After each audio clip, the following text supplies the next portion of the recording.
Mən Nəsirova Laylazar Elman qızı, Milli Məclisin deputatı Elman Nəsirovun ilk nikahından, yəni ilk rəsmi nikahından olan evladıyam, tək yeganə evladıyam. Mən, atam, anam, mənim 4 yaşım tamam olmamış. Onlar rəsmi şəkildə ayrılmışdılar. Mən anamın himayəsinə verilmişəm. Mən heç vaxtı yəni öz kimliyimi hər zaman gizlətmişəm. Belə videolar çıxış etməmişəm. Həmişə çalışmışam ki, atamın işinə, iş nüfuzuna heç bir zərər, ziyan toxunmasın. Və hər dəfə mən onun tərəfini saxlamışam, müdafiə eləmişəm. Öz ailəmdə, qurduğum ailədə dəfələrlə o təhqir olunub, dəfələrlə mən alçaldılmışam. Amma hər zaman mübarizə aparmışam ki, mənim atama söz deyilməsin. Buna Allah şahiddir ki, mən hər zaman onun tərəfini tutmuşam. Baxın, bunu görsədim, oxuyun. Mən ailə qurduğum üçün Əliyevadır. Başqa sənədləri göstərərəm. Nəsirova Əliyeva Laylazar Elman qızı. Mən birazdan atamla anamın toy şəkillərini paylaşacağım. Qoy sübut olsun hər kəsə. Mən ailə qurmuşam. Atam mənimlə heç zaman maraqlanmayıb. Nə yemişəm, nə içmişəm. Heç vaxtı mənə bircə dəfə də olsun zəng eləməyib. Mənim ad günlərim olub, mənim ailə qurduğum olub. Heç vaxtı mənə nə bir zəng eləyə, nə mənim bir çətin işimdə yanımda ola, nə məktəbimə gələ. Həmişə tək olmuşam. Nə əziyyətlər çəkmişəm, heç zaman bilməyibdi. Heç vaxt məndən görüşməyibdi. O öz evini, hal-hazırdakı onun yaşadığı evi, mən ilk dəfə 9 yaşımda mamam çox ağlayırdım, atamı istəyirəm. Məni mamam göndərdi atamgilə, o vaxt Xalqlar Dostluğunda qalırdı. Ailə qurmuşdu, yəni ögey anam məni saldı çölə, 9 yaşım, dedi ki, ya bu çıxıb getməlidir, ay Elman, mənim atama, ya da mən səndən boşanıram. Üzr istəyirəm, o da o vaxtda ikinci övladına, bətnində övladı var idi, yəni hamilə idi. Məni atam zəng elədi anama ki, gəl qızıvı apar, ya da onu kəndə göndərəcəm. Burada onu ögey anası zəhərləyər, başına iş gətirər. Bax belə, yəni ondan sonra da atam ev telefonunu, atam adresini məndən gizlədir. Atam ümumiyyətcə anamdan çəkindiyi üçün, anamdan verdim, çəkindiyi üçünmü deyim, nə üçünmü deyim, bilmirəm. O ev telefonunu, o yaşadığı evi hal-hazırda məndən demir, gizlədir. Mən bilmirəm o harada yaşayır, onun ev telefonunu bilmirəm. Məni də bütün 2 nömrəm var, hər 2 nömrəmdən atıb bloka, nəyə görə, onu da deyəcəm. Mən elə belə atamın belə laqeydliyindən, ana nənə himayəsində qaldığımdan, anam tək qadın idi, çox əziyyətlərlə məni böyütdü, nənəm çox əziyyətlər çəkdi məni böyütməyimə. Çox çətinliklərlə böyüdüm və elə bu çətinliklərin səbəbində bir ailə qurdum, ailə həyatı. Onu da baxsam geriyə ki, düzmü etmişəm, səhvmi etmişəm, peşmançılığım var. Peşmançılıq eləmişəm ki, kaş mən ailə qurmazdım həmin ailə ilə. Nəyə görə? Çünki mənim qaynatam içki aludəçisidir. Yəni bildiyiniz içir, alkaş kimi bir şeydir. O 2 gündən bir, hər gün içir, məni çox pis söyüşlərlə, ağzı alınmayacaq sözə, burada deyə bilmirəm, çox pis söyüşlərlə məni söyür, mənə ələ salır ki, sən yəsizsən, sistemə bağışlayın, sən bicənəksən, atan, ananın bir gecəli münasibətindən doğulmuşsan, halbuki mən birazdan paylaşacağım onların toy şəkillərini, yəni mənim atamla şəkilləri, rəsmi nikahlarını. O məni ələ salır.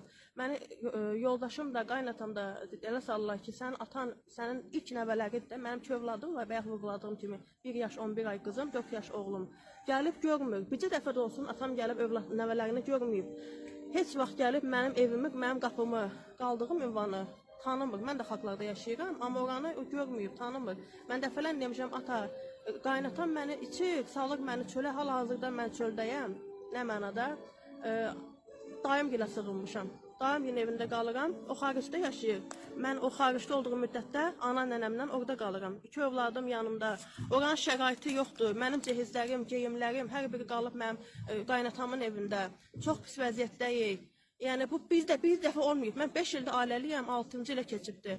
Mən dəfələrlə çölə salınmışam, dəfələrlə qaynatam tərəfindən pis təhqirlərə məruz qalmışam. Hətta yoldaşım özü onunla bacara bilmir, öz atasının qohumlarını, atasının əmsi oğluna, atasının qohumlarını çağırıb deyir ki, ay ata, belə olmaz, mənim ailəmdən əl çək, mənə yaşatdıqlarını mən uşaqlarıma yaşatma. Yəni o özü də bunu bilir, onun qohumları da şahiddir buna. Yəni heç kim o insanla bacara bilmir. Onun yoldaşı da onun içki ailəçiliyindən xəstələndi, rəhmətə getdi. Bütün yoldaşımın xalaları, hər kəs deyir ki, o kişi bizim bacımızı o qədər bezdirdi ki, içib təhqiq eləyib. Axırda arvad rəhmətə getdi. Demirəm öldürdü, sadəcə mənə elədiklərini ona da eləyirdi. Mənim 2 övladım var, az yaşlı. Mən atama yazıram ki, ata, sənin imkanın var, sən Milli Məclisin deputatısan, müxtəlif yerlərdə də böyük vəzifələrdə işləmirsən, xahiş edirəm mənə, mən öz adıma evim var. Sadəcə mənim evim Sipak şirkəti 3 ilə 5 il ərzində evi verəcək. Hələ ev 7 il, 2017-ci ildən söküblər, evi vermirlər. O ev Sipak şirkəti deməli 3 illərlə, 5 illərlə, yəni qonşular %70-dən çox ailə qalıb çöldə. Ev verilmir ki, mən gedim öz evimə köçüm, bu zülm əziyyətdən qurtulum. Mənim bu gün sabah daim xaricdən gələcək, onun da öz övladları var, yoldaşı var, bir otaqlı evdir, mən harada qalacam, hansı qohum evinə gedəcəm, mənim rəsmi nikahım olurlar, mən boşanmamışam, rəsmi evli olurlar, uşaqlarım həmin evə qeydiyyatda olurlar, mən hal-hazırda onun bunun qohumların evinə sığınmışam. Buradan müraciət edən baş prokurorluğa, polisə, prezident aparatına, hər bir kəsə, prezidentimizə, yəni hər kəsə bildirmək istəyirəm ki, mən, atam ola, mən Elman Nəsirovun qızı ola, mən hal-hazırda çöllərdəyəm. O Wikipediyasına, internetdə baxın, Elman Nəsirov. Orada qeyd edib ki, 2015-ci ildə onun 3 övladı var. O ailə qurduğunu, boşandığını, mənim kimi bir yəssiz qız ortalıqda qaldığını gizlədir, öz iş nüfuzuna toxunmasınlar deyə. Mən 26 yaşım var mənim.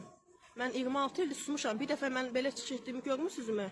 Belə bir şey hallanıbmı? Amma artıq mən bezmişəm. Mən uşaqlarıma görə mən bu videonu çəkirəm. Mən özüm olsaydım, mənim uşaqlarım olmasaydı, gedərdim, boşanardım, deyərdim ki, hə, bu ailə içəndir, alkaşdır, pis vərdişləri var, çıxıb gedərdim. Amma mənim 2 övladım var, körpə qızım var, körpə oğlum var. Onlar qalıb qohumların ümidinə, mənim yoldaşımı mənim atam işə düzəldibdi. Onun oradan mənə bir qalmışam qohuma, oradan mənə bir pul deyəndə deyir ki, mən maaşı almamışam, mən beləyəm, mən eləyəm, mən maaşı almamışam. Buradan xahiş edirəm, bilmirəm, mən neyim, başımı itirmişəm. Mənim atam internetdə Wikipediyasında yazdırıb ki, onun 3 övladı var, 2015, halbuki onun 4 övladı var. O məni gizlədir, məni demir, mənim ailəmdə də dəfələrlə təhqiq olunuram ki, sənin atan nə əcəb gəlib sən uşağı görmür. Sərhədçi idman kompleksi xalqlardadır, ora gəlir, idmana gəlir, hər şey eləyir, amma səni görmür, sən gör nə gündəsən ki, səni evinə aparmır, səni ev telefonunu demir, səni saymır, biz səni niyə saymalıyıq, biz sənə niyə hörmət eləməliyik?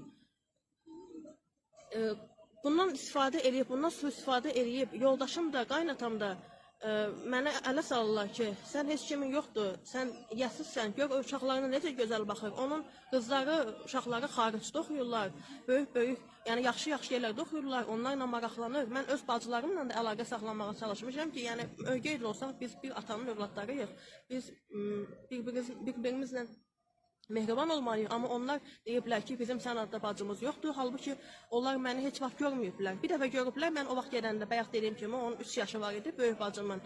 Mənim 9 yaşım var idi, məndən 6 yaş kiçikdir böyük bacım.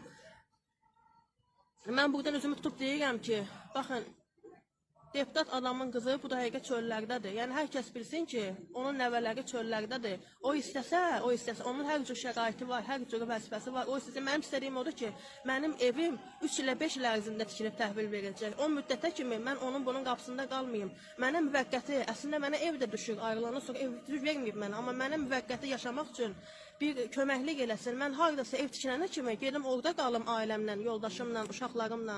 Əgər yoldaşım mənlə yaşamaq gəlmək istəsə, onun da anası rəhmətə gedib, bayaq dedim kimi qaynanam, baldızım ərdədir, tək övladdır. Deyir, mən atam da bu vəziyyətdə onu tək qoyub gedə bilmərəm. Amma mən neyniyim, məni çölə salır, mən uşaqlarımı düşünüm. Neyniyim, mən bilmirəm, siz mənim yerim olsanız neyniyərdiniz? Mən bundan istəyirəm ki, atamdan, o mənə şərait qursun, o mənə müvəqqəti qalmağım üçün, ev vermirsən, müvəqqəti qalmağım üçün mənə bir yer versin ki, mən gedib polisə, ora-bura niyə yerləşməliyəm? Mənə deyirlər ki, sığınacağa yerləş. Mənim belə bir atam olurlar. Niyə onun uşaqları xaricdə, orada-burada, kefdə, evləri, şəraitləri, yaşayışları, kefləri, mən amma çöllərdəyəm. Mən indi Gedəcəm nənəmlə qalacam dayım gildə ha vaxta qədər. Yoldaşım deyir ki, gəl evə. Atam içib sakitləyib, gedirəm evə, girirəm qaynatam ələ salır ki, sən yenə gəlmirsən, sən nə üzlə gəlmirsən, nə sifətlə gəlmirsən, çıx rədd ol, get bu evdən. Özündə olmur, yıxılır yerə, uşaqlarım qorxur, uşağımın hətta dili tutulmuşdu. Mən onu həkimə apardım, bağçaya apardım, yavaş-yavaş dili açıldı, indi danışmağa başlayır, 4 yaşında oğlum. Stressdən, əsəbdən olmaz axı belə. Yəni bildirmək istəyirəm ki, hər kəsə ki, bax, Elman Nəsirovun belə bir qızı var, mən ona heç bir pisliyi arzulamıram, ancaq mən bu videonu çəkməkdə məqsədim odur ki, o mənə köməklik eləsin. O heç mənim zənglərimi açmır, o mənə blok atmağının səbəbi odur ki, mən ona dedim ki, ata, mənə müvəqqəti qalmağım üçün yer tut, yer ver, ən azından heç eləmirsənsə, gəl bircə dəfə mənim evimə dəy, heç vaxt gəlməmsən, gəl denən ki, ay, qudasıdır da, sən mənim qızımı niyə çölə salırsan, sən mənim qızımdan nə istəyirsən, mən sənin oğlunu yeri gəlsə işindən də çıxardaram, mən onu qoymuşam ki, mənim qızım yesin, nəvələrim yesin, dolansın, əziyyət çəkməsin, sən nə ixtiyarla mən işə düzətdiyim yerdə, sən yiyib, içib şeylənirsiz, mənim nəvələrimi, mənim qızımı salmışsan çölə, ən azından bunu istəyirəm ki, o bir ata kimi mənə dayaq olsun, o bir ata kimi mənə dəstək olsun, gəlsin mənim qaynatamla, yoldaşımla da danışsın ki, belə olmaz. Ən azından mən onu dedim deyə, mən öz haqqımı tələb elədim deyə və dedim ki, ən azından mənə qalmağa yer tut. Mən niyə sığınacaqda qalmalıyam? Belə bir atam ola. Nə olsun ki, ayrılmışsınız, valideynlər ayrıla bilər. Amma mənim nə günahım var idi? Belə idi, sən dünyaya niyə gətirdin? Sən düşünmədinmi ki, mən arxasında dura bilməyəcəmsə, özdə qız övladının, qıza ata lazımdır, dayaq lazımdır. İndi mənim də qızım var. Mən ona görə video çəkmək məqsədim odur ki, qoy hər kəs bilsin ki, Elman Nəsirovun qızı çöllərdə, onun bunun qapısında, hər yerdən də blokdayam, zəng eləyirəm blokda, WhatsAppda hər iki nömrədən, yəni WhatsAppdan məni blok atıb ki, mənə heç nə demə, döz, heç nə eləmə, polisə şikayət eləmə, döz qal orada. Mən necə orada qalım? Mən acı onun içib elədiyi hərəkətləri, səsləri çəkib onu atıram, deyir mənə atma, mən bezirəm, yoruluram, o alqaşın videosu mənə atma, o bircə dəqiqə o səsə videoya baxa bilmir. Heç bir şey elə bilmir, amma mən deyir ki, ged orada yaşa. Niyə sən mənə həyata mənə bir qalmağa yer vermirsən, ev demirəm, yer vermirsən, amma ev də verə bilərdin. Mənə yanına çəkmirsən, evinə aparmırsan ki, ən azından mənim də hörmət qoysunlar ki, bax, belə elədi, atası gətdi, heç olmasa bir həftə evində saxladı. Bu qız dayının, onun bunun himayəsində qalmadı. Hər kəs mənə deyir, bütün qohumlar mənə deyir ki, sənin atan niyə bu işə qarışmır, niyə heç bir maraqlanmır, niyə sənə belə eləyir, ona görə də sənə belə hörmət qoyurlar. Qaynatamdan da şikayətçiyəm, çünki o məni içir, məni təhqir elə mənim bu halımdan, bu vəziyyətimdən istifadə elə ki, sənin kimin var, atan da saymır, biz sənə niyə hörmət eləməliyik, rədd ol ged evimdən. O kimdir ki, mənim 2 uşaqla qalmışam, buradan yenə deyirəm, polisə, baş prokuraturaya, bütün orqanlara, prezident aparatına, hər bir kəsə şikayətimi bildirirəm ki, İlham Əliyevə, Mehriban Əliyevaya, Elman Nəsirovun qızı, bax belə bir vəziyyətdədir, xahiş edirəm mənə dəstək olun, mənim övladlarımın onun bunun qapısında qalmağından kömək eləyin, mən evli ola-ola ayrılmamışam da ki, ayrılmaq istəmirəm, hər kəs deyir ki, belə şərab, belə qaynatan eləyirsə, get ayrıl, amma mən övladlarımın naminə istəyirəm, mən atasız böyümüşəm, onlar atasız qalmasınlar. Yəni, buradan mən yardım istəyirəm, kömək qoy, hər kəs də tanısın ki, mən atamın hər zaman tərəfini tutmuşam, amma artıq mən dözə bilmirəm. Mən nənəmin telefonundan zəng eləyirəm ora, o telefonu atır bloka. Mən anamın telefonundan zəng eləyirəm ora ki, bax, belədir ata, xahiş edirəm, gəl danış, atır mənə bloka ki, mənə heç bir şey demə. Bu nə dərəcədə düzgündür? Hər kəs bunu paylaşsın, hər kəs görsün ki, onun qızı nə vəziyyətdədir. Bir içən, işləməyən, bir alkaş bir kişinin evində qalıb, çöllərdə qalıb, amma deputat xariclərdə, övladları xariclərdə kef eləyir. Mən birazdan sizə toy şəkillərdə hər bir şeydə sübut anlatacağım ki, qoy hər kəs bilsin, bütün saytlar bilsin ki, onun qızı çöllərdə qalır. Sağ olun.